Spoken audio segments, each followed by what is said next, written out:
Here's a pro tip from the workshop. So you have your tabletop glued up and you just finished sanding it down. In our case, this beautiful walnut countertop we're building. And then you notice in between one of the boards, there's this little crack. I'm gonna show you how to fix that. So this recipe calls for a pinch of sawdust. Make sure you get it out of the bag from the sander that you were using to sand this top down. And a dab of wood glue. Now we're just gonna mix it all up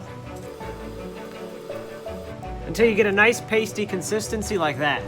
And wipe it down. Now we're gonna leave that to dry for like 20 minutes and come back and hit it with the sander. And the crack is gone. Now you have a wood filler that's the exact same color as the wood you used for your tabletop, and you don't have to worry about trying to match it with store-bought wood filler. Now you know all of my secrets, so try it out on your next project.